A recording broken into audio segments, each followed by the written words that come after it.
You're listening to Were You Still Talking?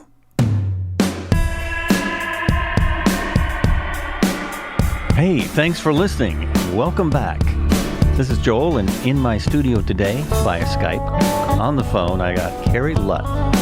He's a recovering attorney and serial entrepreneur. He worked in the legal system for over 40 years and has gained vital experience that can help be the difference between your success and failure. A veteran podcaster with over 7 years experience. Actually, it sounds like 9 years. And 5,000 plus episodes under his belt. He's written 4 books. The latest, Viral Podcasting, a proven process to earn a 6-figure income from your show, is an Amazon bestseller and regarded as the Bible to monetizing a podcast, with contributions by noted radio consultant and author Valerie Geller. Sure. And we can just go ahead and get started. So welcome to the show, Kerry. Thanks so much for being on. Really great for you to do this. And you already answered my first question, which is how much time you have. So my second question is, how did you get started podcasting? You've been podcasting for a long, long time, and you've put out quite a few podcasts, and you've guested on so many podcasts. How did you get started? Well, I pretty much was listening to other people podcasting, and this is about 10 or 11 years ago, and I said, how hard could it be to do a podcast? And then I started doing a radio show, and they'd record the radio show, and then I would post it. And then I said, well, I want to do it better than this. And I started, I took a course called Podcasting A to Z from a guy by the name of Cliff Ravenscraft. And the rest is history. That was 9 years ago. And probably about 40 million downloads, and 30 to 40 million downloads ago. And teaching people how to podcast, all those things. It's been great. Wow. Yeah, that's pretty amazing. That's a lot of downloads, as anyone who's podcasting knows. And so, what's your favorite thing about, what encouraged you to podcast once you got into it? What made you keep going? Because you've been doing it a while. So what inspired you to keep doing it? Well, I just love the idea of reaching out to people, communicating, talking to you, getting your thoughts, telling you my thoughts. It's just been an incredible journey. And I always in my first day of college, my second class was speech, and the speech teacher, we all did a little presentation, and she told me, oh, you have a beautiful voice on the radio. At the time, DJs were making about $12,000 a year. I had my family's business to go into. So I said, that's nice, but I don't think so. But it always stuck in my mind that I'd love to be on the radio. And back the way it used to be, radio was very exclusive. If you wanted to be a DJ or a talk person, you had to start out in Buffalo, New York, and then work your way up to New York or California, the big markets. And then when they came out with podcasting, I said, wow, this is my opportunity. I'm going to do it. And then the FCC got rid of all the rules governing broadcasters, DJs, so that you didn't need a license to do it anymore. And podcasting, I said, hey, it's like buying a radio station or having a radio station without any of the overhead or anything else. I'm going to do it. And here I am. That is what it's like. It's like having a radio station where you can say anything and no one's going to bother you, as long as you put explicit for Apple. Yeah, you have to be honest, and that's what broadcasting. One other thing I did was that I got a radio coach, someone who'd been doing this for 30 years, to help guide me through the right techniques and how to get good at this. Because it's a skill. A lot of people mistakenly think, oh, hey, I can talk, so I could be on the radio, I could podcast, I could do anything I want. And it's so much more complicated than that. It's so much harder. and it's a whole skill set that most people don't have. Maybe you could develop it, but it takes time and it takes a lot of work to get good at this. That's true, and I think that's something that people tend to skip over when they're starting podcasts. I'm working at it. I'm still working at it. I seem to have some kind of natural talent because people who've heard it tell me that they like what they hear. So, but I've also been an actor for a long time, and I've done other things with my voice. So I wasn't really starting from scratch. So, but learning broadcasting is a really, good idea. It's a really good skill for people to have if they're going to start a podcast. I also try and encourage people, like many people in podcasting, to start one if you have something to say. If you get the urge, there's no reason not to give it a try. Yeah, I couldn't agree more, because the worst you can do is fail. Exactly. One of the things, really, you have to give it a lot of thought. That's why I wrote my book, Viral Podcasting, so that you can actually do it and and do a successful podcast. Nobody wants to fail, and there's a lot of steps that you can take. It all depends what your goals are. Do you want to make money off this thing, or do you just want to hear yourself talk? Everybody has different reasons. You need to know your why, and then you need to know what your goals are and how best to achieve them. And it really is as simple as that.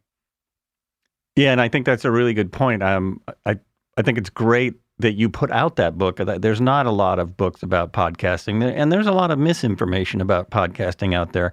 So it's good that you actually put something out that's about making money on podcasts and making an income on podcasts. A lot of people probably don't care that much. They're just, they're hobbyists, but there's tens of thousands of people, now hundreds of thousands, probably in my situation, that are looking to kind of switch over from just doing it as a hobby to maybe making a living at it, and even going beyond that. If I could make a 6-figure income, that would be fantastic. So a lot of it, to me, it seems like a lot of that is about getting the podcast out there. What, what do you have any things that have worked for you or for? Yeah, sure. Yeah. Well, first, I should mention the name of my book, which is Viral Podcasting: A Proven Process to Earn a 6-Figure Income from Your Show. And it deals my journey, my voyage with how I did it. And there's a lot of different techniques available to you. Most of the way I got my word out there was free. I didn't pay anything for it. And really, you don't have to do it either, but you have to make a concerted effort, committed, consistent. Consistency is crucial.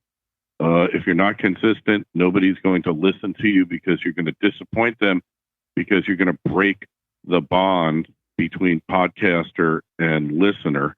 And so it's really very important that you do this at least once a week.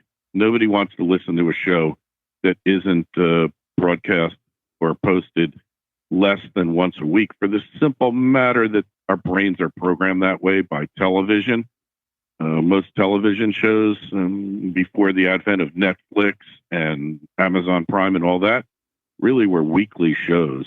And you'd pretty much, before the age of DVRs, you'd plop down on the floor or on your couch and you'd watch it. You'd be stationed there like Saturday Night Live. You couldn't record it, and you were just there for it. But nowadays we don't have to do that. But nonetheless, you have to do it at least once a week. That's a must. You could do it more than that for sure. Nothing wrong with doing it more, but at least once per week. That makes a lot of sense, and especially being consistent really makes a lot of sense, because the biggest podcaster out there right now is doing it daily, almost every day. So that's kind of what you're looking at. There are people putting out a lot of material, and also if anyone, puts out a few podcasts and gets discouraged, they need to be a little bit more aware that it could take hundreds of episodes to really start making a difference. The main point that you just made, that you did a lot of stuff for free, and I'm sure those ideas are in your book. Rob Walsh, another person who I had on the podcast, kind of says the same thing, that, there's so many things you can do for free. You don't need to do paid promotion. Consistency makes a lot of sense to me. Yeah. Oh, for sure. And there's a lot of strategies, link sharing, like you look for guests that have large followings, and then you post their show, and then you send them the link, and hopefully they'll post theirs, post it on their site. They don't do it as much as they used to. I have to warn people about that. So you kind of have to stay on top of them to do it. But that was how I basically built my audience, was link sharing. And it was very effective 8-9 years ago, not as effective now. It requires follow-up with your guest to see that they've actually posted it on the site. Oh, that's interesting. Yeah, that's a very good point. I'm just starting to get into that area where I'm having guests, more and more guests that are from around the country, which is also difficult for me. It's much better in the studio, but if you want experts, they're probably going to want to stay in Florida where it's nice and toasty, and not come to the international audience, international. You have the whole world to choose from for your experts that you want on the show, and it just really, it's really up to you where you want to take it. It's going to require some work, dedication. I look at myself like last year was a great year. This year has been amazing. I'm an overnight sensation after doing this for my 9th year. Yeah, and that's another really good point. It's good to hear from someone who's been doing it for a long time that it can take a bit of time, and of course it's going to take work. And another thing that I got, it was either in the description of your book or on the viral, what's the podcast called? It's called Viral Podcast, right? Viral podcasting, yeah. Viral podcasting. That's a podcast you have about podcasting. You also have a podcast about finance. Yeah, right? Financial Survival Network. That's the main podcast. That's my bread and butter, and that's what I started out to do, and really that's the one I'm most dedicated to. So that's kind of my mission, is increasing financial literacy. After the crash of 08-09, I felt like government wasn't telling you the truth, and you needed to find out the truth on your own. And that's how I kind of got into all this. Oh, that's interesting. That's very interesting. So, another kind of good point about that is you were putting out information that people needed to hear, and kind of it was like a service podcast, and still is. Yeah. It's something that you're trying to give information that people really need to hear. That's another important point. If you want to, if you want motivation for your podcast, it helps that you feel like you're putting out something that's important, that people want to hear about. Now I lost my point, but that's okay. Since we're on the Financial Survival podcast and website, there seems to be a bit of a downturn now. Do you have any? You're probably going to get asked this a lot in the next 4 or 5 weeks. Is there any advice you have for people at this point? Mm-hmm. Yeah, well, the tree does not grow to the sky. The financial markets went up for 11 years in a row. Mm-hmm. They just don't do that. That is an anomaly.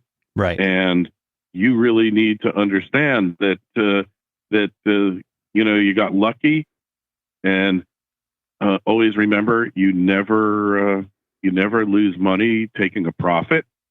So it's okay to take profits, and that's really what it comes down to. So don't be greedy. The old saying, bears make money, bulls make money, pigs lose money.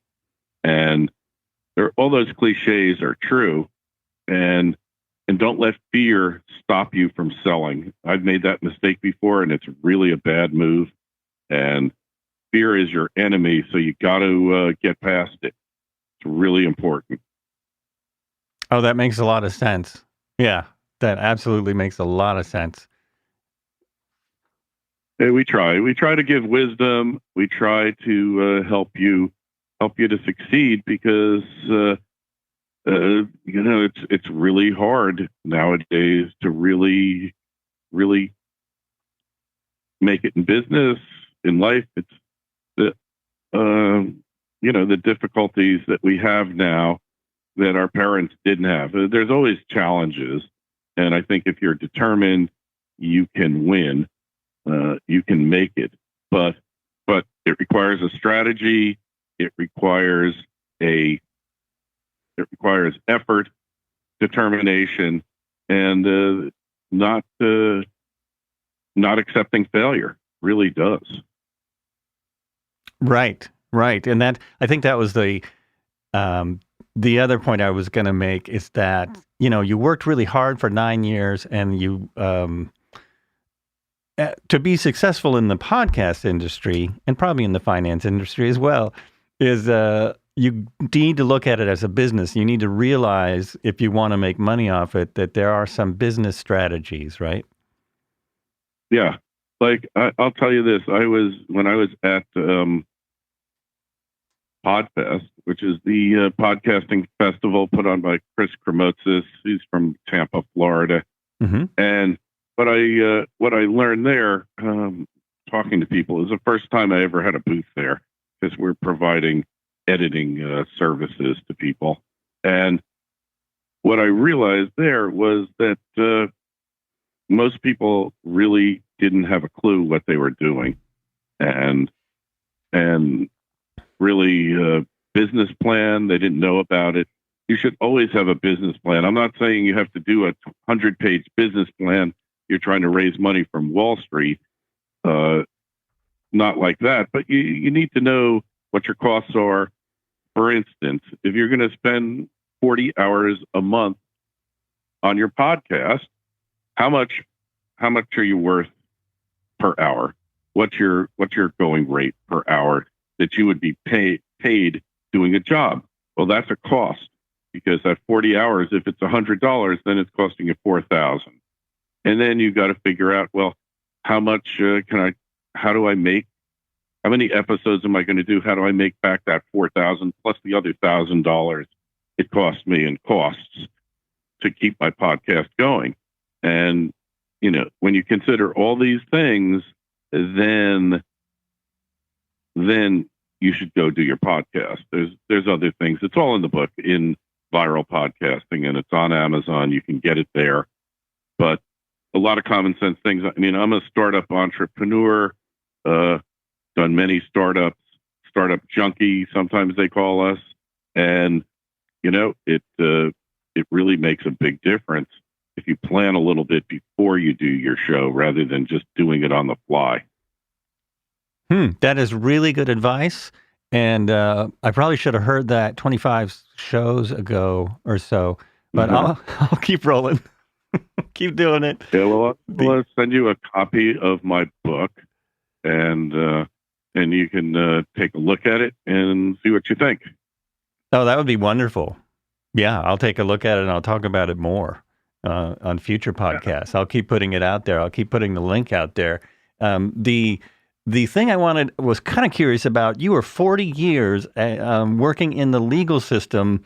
Now, you were an attorney for 40 years. Does that mean after 40 years, you started as an entrepreneur, or you were doing legal work and being in business at the same time?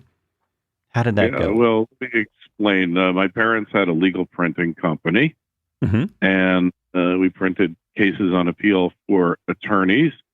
And basically, you lose a case in court in New York and certain places on the East Coast, you'd have to get the case printed up. That's what we did. So I was dealing with lawyers since I was 13, and basically decided after a while I should just go to law school and really become a lawyer. So best way to deal with your market is to know your market, know what they want, and that meant being an attorney. So I did that, and it all worked out well.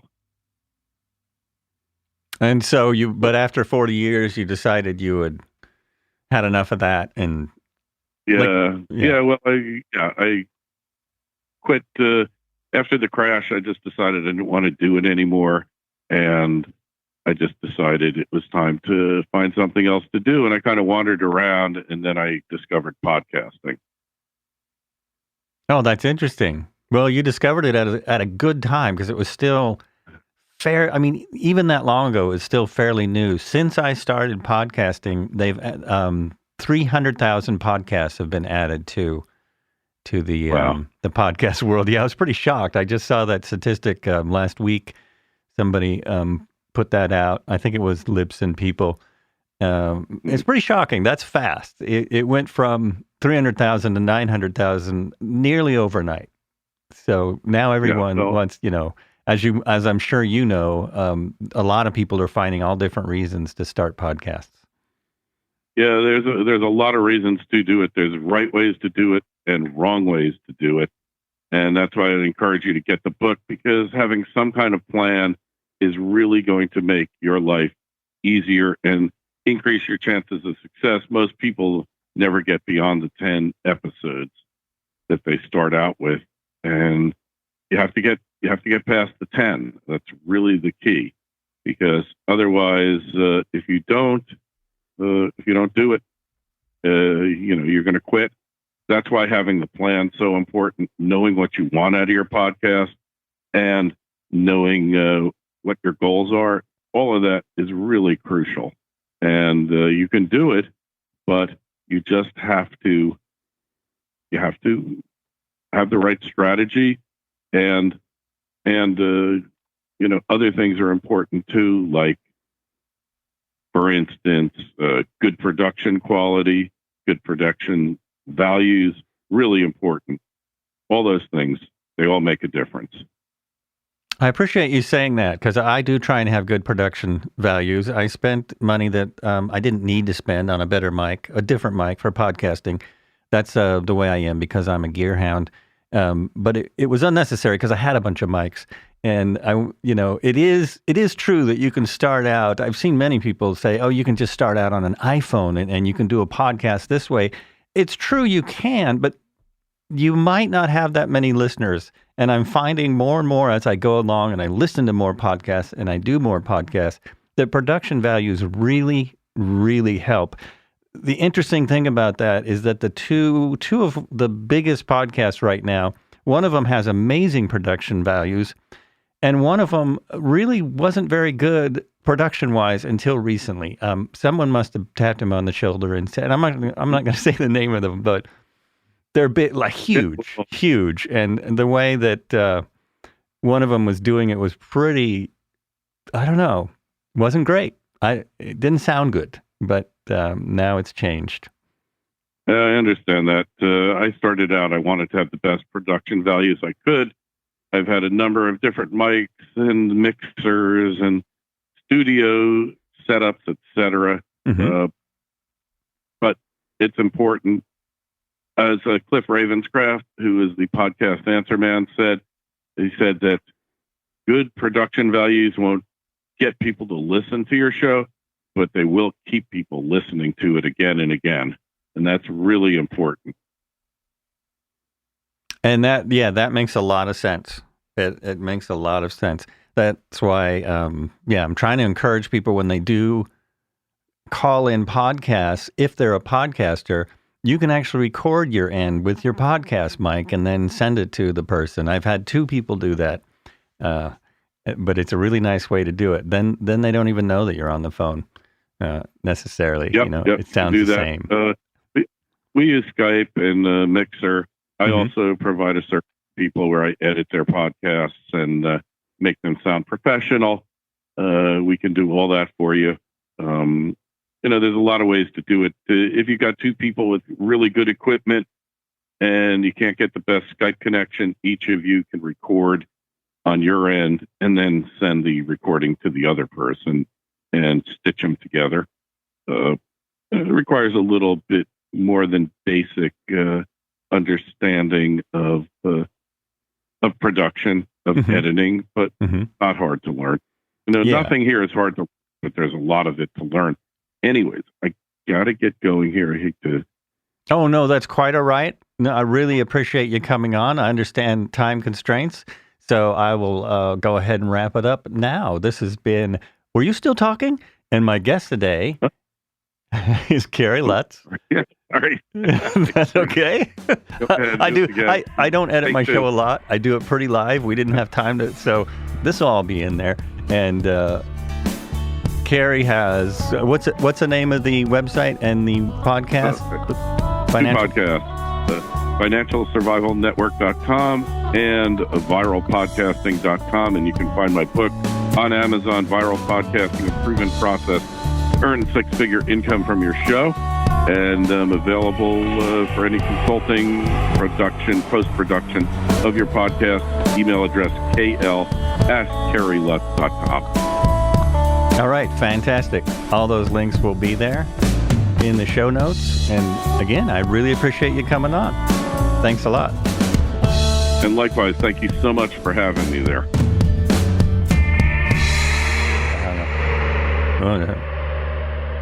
So that's a recording. We're good.